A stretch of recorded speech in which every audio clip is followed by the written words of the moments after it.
Assalamualaikum yang teltenit Gulistan News Channel di hafte purigi khabarun khore nga Hussein Khalu yang serchik yatidunla hazır sonset Press Club of Ladakh Kargili nispa resi General Body Election Press Club Kargili ahatang malangkyong machakanin min Ganuk Press Clubi President la yang serchik Hussein Khalu dona Vice President Mingna Ali Waziri yang Diana Tsosla General Secretary Keshir dona Joint Secretary Mingna Mudassir Ahmad Ibrahim Firdoz dona Muhammad Hussein Rialba Chakanin men General Secretary Mudassir Ahmad Organizer Duke Janab Ali Mr. Karanjit Singh को मिले guard vote cashier और जो vice president के post है ना इनमें कांटे की टक्कर हुई है समझो there is the margin of just one vote in each case ठीक है ना तो केशियर में मिस्टर इब्राहिम फिरदौस केशियर ही has won the election by margin of one vote तो जहां तक हम बात करेंगे ज्वाइंट सेक्रेटरी की तो इसमें आपका इलेक्शन होता मोहम्मद हुसैन और मुजीबुर रहमान के बीच So the election has been won by Mohammad Hussain by margin of 3 votes. So Mr. Ali Waziri 7 votes elected as the vice president by margin of 7 votes, 7 votes. Sorry, 1 vote. तो नूरुल इस्लाम 6 vote Nurul इस्लाम साहब को 6 vote ठीक है तो president की जहां तक बात करेंगे हमारे 3 आपके जो कैंडिडेट्स इसमें थे mister Syed Hashim mister Murtaza Fazili and mister Khalu Hussein Ibn Khalu. So Mr. Hussein Ibn Khalu has been elected for the second time. He has won the election by a margin of 2 votes. तो हम अपनी तरफ से ना तमाम जो हमारे इलेक्टेड आपके जो मेंबर्स हैं तो इससे अनकॉन्टेस्टेड जो मेंबर है यूनानिमसली आप लोगों ने जिनको ठीक है ना और जहाँ तक गवर्नमेंट की बात है जहाँ तक department of information and public relations है ना करगिल की बात है आपको मालूम है ना हम पहले से ही प्रेस क्लब के साथ हम शाना बाय शाना हम काम करते हैं हम हमेशा आपके साथ खड़े हैं ठीक है ना तो आपके जो भी गवर्नमेंट के साथ आपके जो भी इश्यूज होंगे है ना आपके जो भी ग्रीवांसेस वगैरह होंगे है ना फ्रॉम टाइम टू टाइम हमसे जितना भी हेल्प हो सकता है हमारी कैपेसिटी में मेरी कैपेसिटी में जितना हेल्प हो सकता है वो आपको मालूम है हमेशा करता रहता हूँ तो बाकी मेरे दायरे अख्तियार से आगे जो भी आपके इश्यूज और ग्रीवांसेस होंगे उनको मैं अपने हायर अथॉरिटीज तक हमेशा आज तक पहुंचाता आया हूं तो आगे भी इंशाल्लाह ये सिलसिला जारी और सही रहेगा इस बारे में आपको पूरी Kargil anuk sati मैदान yang chen yutpi nashpabardo niskorla salpo base zerinchik Kargili sahafi unisang kuti samzon ditoshiga zerbason कि जिस तरह अगर हम जर्नलिज्म की अगर हम बात करें अगर मैं पर्सनल मेरा खुद का अगर बताया जाए तो तकरीबन 10-15 साल हो गए जर्नलिज्म फील्ड में स्पेशली इन खत्ते लद्दाख में ऐसे ड्राई डेजर्ट में ऐसे टफ टेरेन्स में जर्नलिज्म में काम करना बहुत बड़ी एक आप स्ट्रगल भी बता सकते हो और साथ ही साथ एक बहुत बड़ी चैलेंज है इस खत्ते लद्दाख जैसे बिलखुसूस जिसमें ले और करगिल हो जर्नलिज्म में काम करना तो पहले तो हमें काफ़ी खदशात काफ़ी मुश्किलात काफ़ी प्रॉब्लम्स हमें आते थे स्पेशली अगर हम कोई न्यूज़ बना रहा हो या कहीं जाके अगर हम स्टोरीज वगैरह कर रहा हो तो उस वक्त हमें सबसे बड़ा इशू जो है सबसे बड़ा प्रॉब्लम जो है वो लोगों को समझाने में हमें लगा क्योंकि उस वक्त मीडिया का इतना इन्फ्लुएंस मीडिया का इतना रोल नहीं था जिस तरह अभी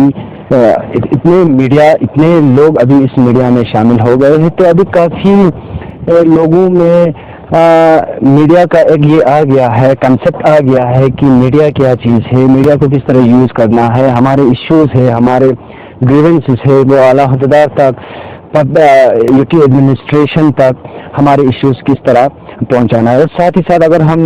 प्रॉब्लम्स और स्ट्रगल की अगर हम बात करें तो इसमें सबसे पहले तो अगर मैंने आपको पहले भी वजाहत की कि जब हम कोई स्टोरीज या न्यूज़ वगैरह हम बनाते थे तो उस समय नेटवर्किंग की काफ़ी हमें मुश्किलात आते थे काफ़ी प्रॉब्लम्स आते थे उस वक्त 2G भी नहीं हुआ करते थे तो एक वीसेट हुआ करते थे उससे हम अपने विजुअल्स जो है बड़ी मुश्किल से अगर वीडियोस तो कम जाते थे फोटोज जाने में भी हमें काफ़ी दुश्वारियाँ काफ़ी मुश्किलात आते थे तो अभी तो 4G का ज़माना है डिफरेंट काफ़ी मुख्तलिफ नेटवर्क जो है अभी खत्ते लद्दाख जिसमें बिलखुसूस ले और करगिल में है काफ़ी नेटवर्क आए हुए हैं तो अभी इतना मुश्किलात नहीं आ रही जितना हमें पहले मुश्किलातों का सामना करना पड़ता है। जिस तरह से आपने ये खत्ते लद्दाख में जो काम कर रहे हैं वर्किंग जर्नलिस्ट के इश्यूज और मुश्किलात के बारे में आपने सही सवाल किया। मैं समझता हूँ वक्त बहुत कम है, जो तकरीबन मैं भी इस मीडिया फील्ड में मुझे भी तकरीबन 8 साल हो चुका है, लिहाजा इन तमाम 8 साल का जो तजुर्बा अगर बयान करने लगे तो शायद दामन वक्त में इतना गुंजाइश नहीं है। अब सरसरी तौर पर मैं ये साफ तौर पर कहना चाहूँगा कि जिस तरह से यहाँ जो जर्नलिस्ट काम कर रहे हैं देश के अन्य हिस्सों से बहुत ज़्यादा मुख्तलिफ और डिफरेंट है। डिफरेंट इसलिए है कि यहाँ अगर नेटवर्किंग की बात करें तो यहाँ श्रीनगर का जो 2G है वो यहाँ ये 4G वो स्पीड नहीं देता है आज भी। और पहले तो बिल्कुल एक फोटो भेजने में घंटों का इंतजार करना होता था। जो न्यूज़ हम बनाते थे, स्क्रिप्ट जो हम लिखते थे, वो मेल करना पड़ता था यहाँ से थ्रू हमारा हेड ऑफिस वगैरह पे। उनको वो मेल होने में भी घंटों का इंतजार हमें हमेशा दरकार रहता था। लिहाजा यहाँ पे माहौल, लैंग्वेज, यहाँ का जो कल्चर है वो तमाम डिफरेंट है। तो इन तमाम चीज़ों को देखते हुए मैं ये समझता हूँ कि खत्ते लद्दाख में सहाफत के मैदान में काम करना बहुत ही दुश्वारियाँ ज़रूर हैं, लेकिन इन तमाम दुश्वारियों से लड़कर हम काम कर रहे हैं। इंशाल्लाह आगे जाके हमें मजीद मुश्किलात का सामना ना होगा। इंशाल्लाह ये चीज़ भी ज़रूर हल हो जाएंगे। अगर हम लद्दाख की बात करें, लद्दाख में जर्नलिस्ट फ्रेटर्निटी के हवाले से इस वक्त एक एमर्जिंग दौर से गुजर रहा है और एक एमेच्योर दौर से निकलते हुए अब आहिस्ते आहिस्ते प्रोफेशनलिज्म की तरफ जा रहे हैं। इस बीच लद्दाख की अगर हम बात करें, लद्दाख की topography, geography, ethnicity, culture, language देश के दूसरे हिस्सों से अलग है। और लद्दाख एक ऐसा इलाका है जहां पे बहुत सारे चीजों को लेके लोगों को कहीं न कहीं खदशा रहता है। 12 महीने इन द सेंस ये कि आप समर्स की बात करें, समर्स में भी लोगों की दुश्वारियां रहता है, विंटर की बात करें, विंटर में भी लोगों की दुश्वारियां रहता है। तो इन सारे चीजों के बीच में लोगों की आवाज को कंसर्न अथॉरिटी तक पहुंचाने के लिए दूसरी जानिब जर्नलिस्ट फ्रेटर्निटी की बात करें, जर्नलिस्ट फ्रेटर्निटी को बहुत सारे गोनागो मुश्किलात से दो चार होना पड़ता है, क्योंकि लद्दाख के अंदर वो फैसिलिटी जर्नलिस्ट को नहीं है जो देश के दूसरे स्टेट्स में है या देश के दूसरे जगहों पे। अगर हम लद्दाख की बात करें, लद्दाख नया यूनियन टेरिटरी बना है। यूनियन टेरिटरी बनाए जाने के बाद अभी मीडिया पॉलिसी का आना बाकी है। इन सारी चीजों को मद्देनजर रखते हुए अगर हम लद्दाख के अंदर मीडिया फ्रेटर्निटी के लिए जो फैसिलिटीज मुहैया करने की जरूरत है, वो फैसिलिटीज कंसर्न जो डिपार्टमेंट्स है मीडिया के रिलेटेड, उनको फैसिलिटीज मुहैया करने की जरूरत है। और दूसरी जानिब अगर हम मीडिया की बात करें, मीडिया काफी स्ट्रगलिंग टफ टेरिन इलाके में बिल्कुल लो टेम्परेचर में वो काम करते हैं और लोगों के इश्यूज को आगे पहुंचाने के लिए दूर दराज इलाकों में जाकर उनकी क्या मुश्किलात है और उन चीजों के ऊपर काम करते हैं। अगर हम पॉलिटिकली, एजुकेशनली या एथनिसिटी को लेके, कल्चर को लेके, टोपोग्राफी को लेके, जियोग्राफी को लेके, इन सारे चीजों के ऊपर यहाँ के लोग जो मीडिया फ्रेटर्निटी काम करते हैं। दूसरी जानिब मीडिया के लिए एक अहम चैलेंज ये है कि अगर हम देखते हैं देश के दूसरे हिस्सों में स्पेशलाइजेशन होता है। अगर हम बात करें, या वो पॉलिटिक्स पे होल्ड रखता है, या वो कल्चर पे स्टोरी करता है, या वो स्पोर्ट्स पे स्टोरी करता है। तो यहाँ पे अगर हम जर्नलिस्ट की बात करें, जर्नलिस्ट को सभी चीजों सभी चीजों के ऊपर स्टोरीज करना पड़ता है, सभी चीजों को कवर करना पड़ता है, ऑल राउंडली कवर करना पड़ता है। लद्दाख में सहाफत के लिहाज से अगर हम देखें, जिस तरह से लगातार मैं फील्ड पे जब से आया हूँ पिछले 4-5 सालों से, इससे पहले की बात करें, मैं कुछ ईयर पहले की अगर मैं बात करूँ तो लद्दाख के अंदर सहाफत में काम करना, ऐसे सहाफी काम करना बहुत ज्यादा कष्ट था। क्योंकि यहाँ पे सबसे पहले जो हमें प्रॉब्लम्स आती थी वो ये था कि हम विजुअल्स अगर बना भी ले, कहीं कोई स्टोरी कर ले, तो उसे आगे फॉरवर्ड नहीं कर पाते थे, क्योंकि यहाँ पे नेटवर्क जो था वो बिल्कुल कहीं पे भी जाओ आपको एक अच्छा सर्विस नहीं मिलता था। लेकिन अभी के लिहाज से देखें, सहाफत के लिहाज से अगर हम देखें, आज जितने भी सहाफी हैं, यहाँ पे काफी स्ट्रगल है सहाफत के लिहाज से। देखिए, किसी जर्नलिस्ट को यहाँ पे काम करना, ठंडा इलाका है, दूर दराज इलाका है, और बहुत सारे ऐसे जगह हैं जहाँ पे जाके आप काम नहीं कर सकते हो। माइनस टेम्परेचर होता है। हमारे जो कैमरास होते हैं वो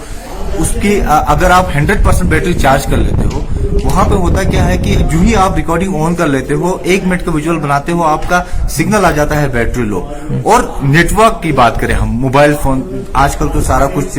स्मार्टफोन पे चल रहा है, तो उस पर भी हम नहीं काम कर पाते हैं। हम विजुअल्स बनाने के लिए सिर्फ बाहर निकालते हैं या कैमरा ऑन करते हैं वो पूरा बैटरी लो हो जाती है। खित्ते लद्दाख सी मिंगब्यूंग मजहबी इदारा अंजुमन साहिब जमान करगिल लद्दाख सी छोसना जर्नल इलेक्शन सांकुना सुरा मलंक्यों मा छखनिन में गाँव चेयरमैन फिला शेख सादिक बलागी दोना जनरल सेक्रेटरी फिला अब्बास बेहश्ती रियलबा छखनिन में दिरिंग इदारे अंजुमन साहब ज़मानी मजलिस आमिली दूमिन इंतखाबात की दिरिंग मेंबरान का मसवत है चेयरमैन ना जनरल सेक्रेटरी मीना दी पोस्ट इंस्पेमीना इंतखाबात बुलिंचुत व बंदे हकीरिस दी चेयरमैन ओहदे मीना दिया या फारम स्कांस की दी मकसद पने हो इदारे अंजुमन साहब ज़मान की दी मकसद ना हदफ कुछ इनके ये इदारों की दीनी खदमातुन मुआशरे कौम मिल्लत ला दीनी खदमात बसे व जितना हो सके कि मतायन में हिसाब को रंगी तजुर्बा ना व इंशाअल्लाह रंगी दची रंगायन में हिसाब कौम मिल्लती खिदमत बोग व दीनी खदमातुन अंजाम ताउन को व दी इदारों के मरहूम हुज्जतुल इस्लाम वल मुस्लिमीन आगा सैयद हैदर रज़वीज़ दी मकसद पे कहा कि दी इदारों बुनियान गुजार बस व बुनियाद जख्स दी इदारे की कौम व मिल्लत ला अल्हम्दुलिल्लाह पूरी दौर प्यानों को इस्लामी व दीनी व समाजी व सियासी हर बोदियानों को खुरान खने खदमातुन अंजाम ता से मरहूम दुनिया कना गुर व दरे अल्हम्दुलिल्लाह दी इदारे अंजुमन साहब ज़मान के मरहूम मगफूर इस बुनियान गुजार बस पिनांग व दियानुक दी इदारा या इंतखाबी दिरिंग मसलन दूमीन इंतखाबी मजलिस आमिली इंतखाब छिनोद व दियानुक बंदे हकीर इस दियानुक फारम पुस्कांस दी मकसद पने अम्बो की इंशाअल्लाह जना अहदाफ व मकासिदे की मरहूम मगफूर जनाब हुज्जतुल इस्लाम वल मुस्लिमीन आगा सैयद हैदरी की मकसद चुत पिनांग की दीनो इनकलाब व दीन इस्लामी खदमत बायत पी दिया मकसद इंशाअल्लाह आगे कर बायत पी देना उम्मीद पुखरे बंदे हकीर इस दी मकसद पने हमको दियानो को फारम्स का सीन इंशाअल्लाह व साई बच्चीन कोशिश बच्चीन की इंशाअल्लाह आयंदा सांग यू बच्चे के थले इंशाअल्लाह व दीनी खदमात बोगजर भी उम्मीद पने हमको इंशाअल्लाह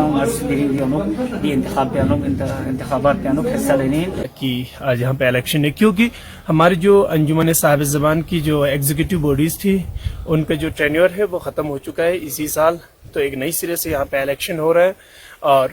बस मैं अल्लाह ताला से यही दुआ गो हूँ और हम यही उम्मीद रखते हैं कि जो कैंडिडेट्स जो इलेक्शन में पार्टिसिपेट हो रहे हैं और जो इलेक्ट होके आएंगे, क्योंकि इससे पहले भी हम लोगों ने डिबेट यहाँ पे जो जितने भी कैंडिडेट्स थे उनके बीच डिबेट थोड़ा हमने रखा था ताकि पब्लिक को ये हेल्प मिले, मदद मिले कि उन्हें अपना जो नुमाइंदा चुनने में थोड़ा मदद हो, उनकी विजनरी थॉट्स किस लेवल से लेके क्या उनके ख्याल है, इस एक रिलीजियस ऑर्गेनाइजेशन को किस सतह से लेके चलेंगे। तो बहरहाल अल्लाह ताला इंशाल्लाह यही उम्मीद है, लोगों ने भी यही सोच के यहाँ पे वोट अपना कास्ट किया होगा और एक जमहूरी तरीके के साथ, एक डेमोक्रेटिक तरीके के साथ यहाँ पे इलेक्शन हेल्ड हुआ, आप लोगों ने देखा होगा। बस अल्लाह से यही उम्मीद है कि ये जो नुमाइंदे चुन के आएंगे वो न फकत इस रिलीजियस ऑर्गेनाइजेशन को, बल्कि आप जानते हैं कि अंजुमन साहिब ज़मान एक इन्फ्लुएंशियल रिलीजियस ऑर्गेनाइजेशन है, नॉट इन ये खित्ता सुरू बल्कि खित्ता लद्दाख पे इनका एक डिसीजन रोल में एक अहम किरदार इनका रहता है। काउंसिलर चा कॉन्स्टिट्यूएंसी स्तंजिन लकपास ले प्रेस क्लब स्त्रोलिका LHDC करगिली minority affair executive councillor Phuntsog टाशीना DSSRB रिजल्ट उनिका संगीन खदशात बा छकनिन में ताज़ा दी प्रेस कॉन्फ्रेंस बुला। तो प्रेस कॉन्फ्रेंस बुलाने का मेरा मेन मकसद ये है, कल 14 तारीख को ज़ास्कर में एक इंसिडेंट हुआ है, एक वाक़या हुआ है जो बहुत ही शर्मनाक है, अनफॉर्चुनेट है, एक डेमोक्रेटिक मैनर में नहीं हुआ। वो वाक़या यूँ हुआ, एक हमारा प्रेस नोट के थ्रू मुझे पता चला, एक हमारा नंबरदार ज़ास्कर एक प्रेस नोट जारी करता है जिसमें ये कहता है ज़ास्कर बुद्धिस्ट एसोसिएशन के प्रेसिडेंट, ज़ास्कर गोनपा एसोसिएशन के प्रेसिडेंट और ज़ास्कर के नंबरदार एसोसिएशन के प्रेसिडेंट और उनके एग्जीक्यूटिव्स का एक सीक्रेट कॉन्फिडेंशियल मीटिंग चल रहा था, और उस मीटिंग के बीच में कुछ पॉलिटिकल लीडर्स जो ऑफिशियल पोस्ट पे है और पॉलिटिकल पोस्ट पे है, वो लोग ज़बरदस्ती उस मीटिंग में घुस के आया और वहाँ के बुद्धिस्ट एसोसिएशन के प्रेसिडेंट और नंबरदार एसोसिएशन के प्रेसिडेंट को उन्होंने धमकाया और उनके अकाउंट के बारे में उन्होंने डिमांड किया, और जो लैंग्वेज उन्होंने यूज़ किया, जो भारतीय जनता पार्टी के डिस्ट्रिक्ट प्रेसिडेंट के हैसियत से या मैं झांसकार के चा कॉन्स्टिट्यूंसी के काउंसलर के हैसियत से या एक बुद्धिस्ट कम्युनिटी के बुद्धिस्ट एसोसिएशन के मेंबर होने के नाते मैं इसको बहुत जोर लफ्जों में मजम्मत करते हैं, कंडेम करते हैं। डिस्ट्रिक्ट SSRB कारगिल का जो रिक्रूटमेंट हुआ है टीचर, जनरल टीचर लाइन और 4th क्लास का, उसमें उनका कहना है कि झांसकार को उनको लगता है कि झांसकार के साथ नाइंसाफी किया गया है। उन्होंने लिखा है कि यह नाइंसाफी बर्दाश्त नहीं किया जाएगा। काउंसलरों से एक्सप्लेनेशन मांगा है। उधर तकरीबन 200 से ऊपर पोस्ट है हमारा 4th क्लास टीचर में, 4th क्लास जॉब के लिए, तो उसमें 234 में से 5 झांसकार से सिलेक्ट होता है। जनरल लाइन टीचर में खाली 4 होता है। तो मुझे भी डाउट है, अगर ऐसा एक क्वेश्चन है तो इस चीज को बारीकी से उसको तहकीकात होना चाहिए। वो क्यों हुआ, इतने पोस्ट में से खाली 4 और 5 झांसकार को मिलता है, तो मुझे भी डाउट है। मैं क्लियरली नहीं बोल सकता हूं कि इसमें नाजायज हुआ है या नहीं हुआ है, लेकिन डाउट है कि इसमें कुछ गड़बड़ हुआ है लगता है। तो उस चीज के लिए इंक्वायरी करना चाहिए, इंक्वायरी होना चाहिए। उस चीज के लिए मैं हमारे हिल काउंसिल के बॉडी उनको मैं रिक्वेस्ट करूंगा इसमें इंटरफेयर करें। और साथ ही साथ में मुझे भी लगता है कि ये झांसकार के साथ नहीं, पूरे डिस्ट्रिक्ट कारगिल के माइनॉरिटीज, मैं कम्युनल लाइन पे नहीं बोल रहा हूं, लेकिन मुझे बोलना पड़ रहा है कि बुद्धिस्ट कम्युनिटी के साथ नाइंसाफी हुआ है। ये था कि कल हमने दिशा मीटिंग लिया, उसमें हमारे जानकारी में यह आया कि बहुत सारे सेंट्रल गवर्नमेंट का अच्छे स्कीम से कारगिल में इम्प्लीमेंट नहीं हुआ है, ये हमारी जानकारी में आया। हमने डीसी साहब को तुरंत उसी मीटिंग में रिक्वेस्ट किया कि ये सारा स्कीम पता कीजिए,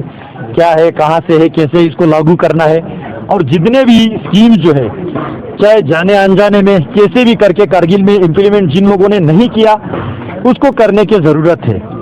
और उस स्कीम में हर गरीब को लिए,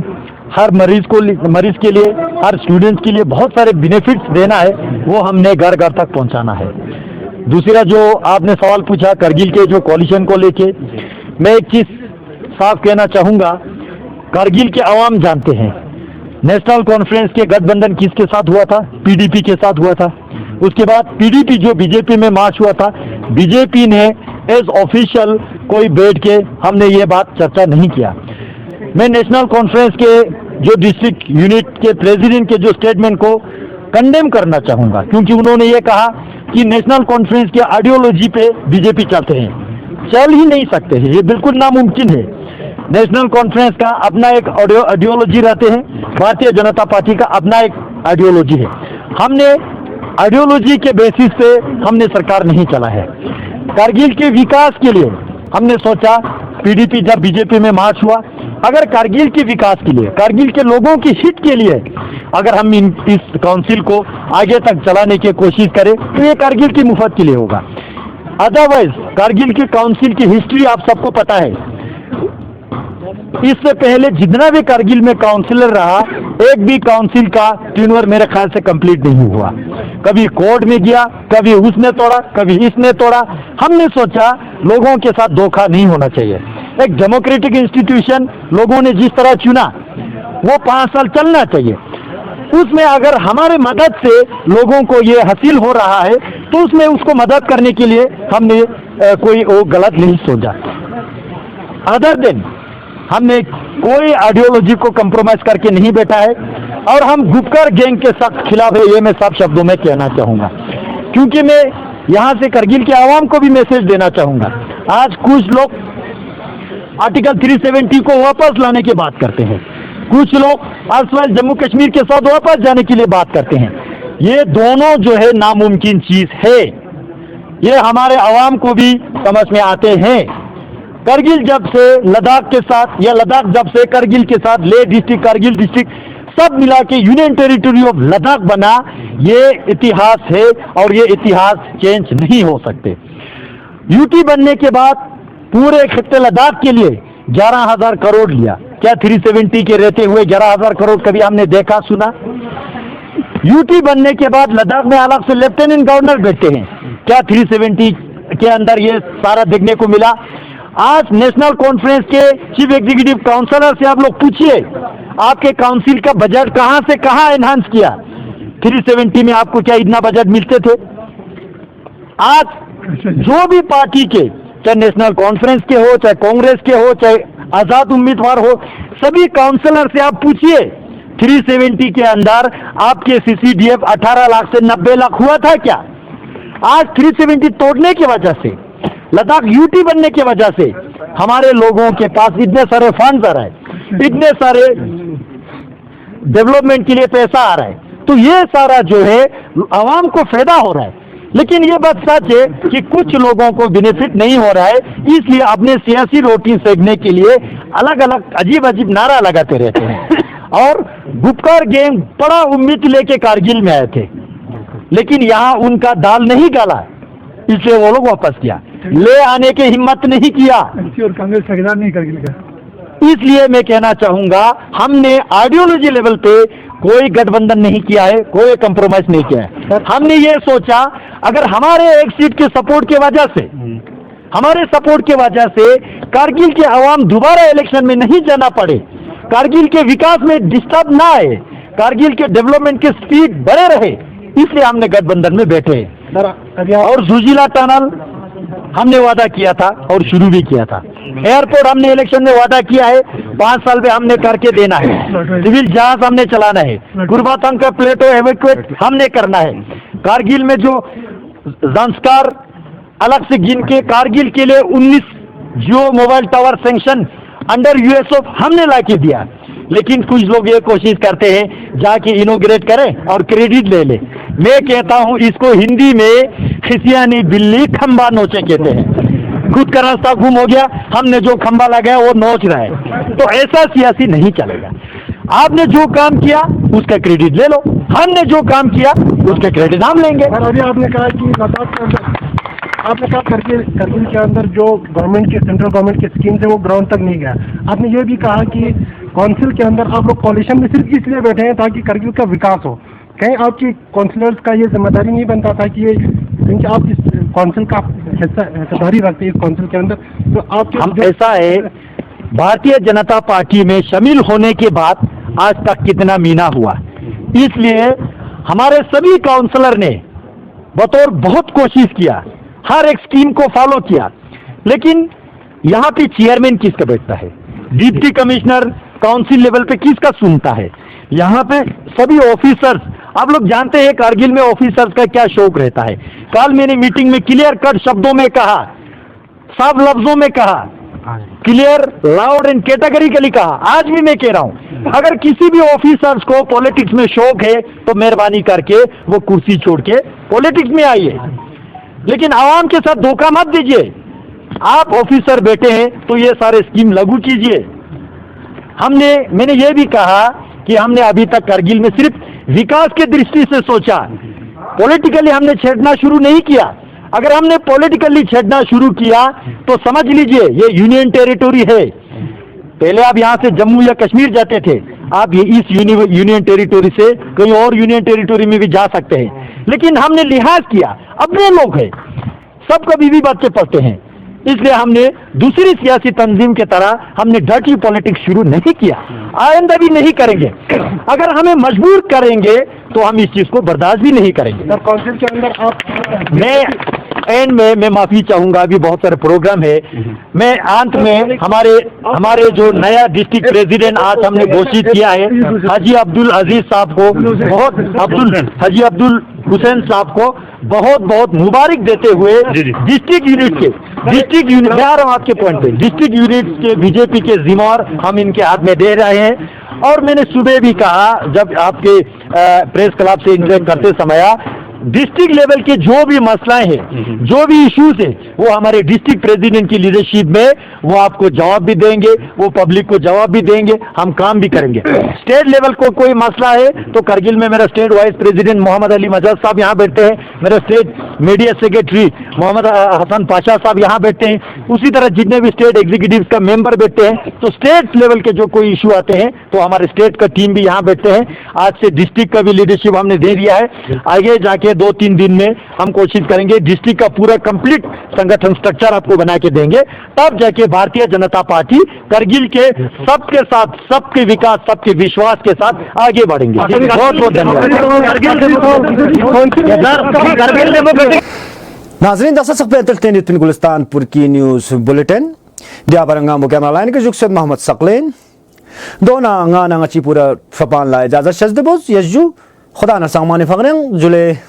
COVID-19 nadiams po jak pajak erga sinjik tang manga jiksnang chan gyurte otenok Guktap se pia sabon tang yam po lakpa twin jukses mas yang na khara salches nasa kar uskyudnang social distancing yang na bargyang borazat lostri sang chungun lotupti sang chenmo tang zurmo yotkan gun piloga bing magos I kaptax po mimang se phande pya laraks ujung ngazde kamte laskung se joks ne spelten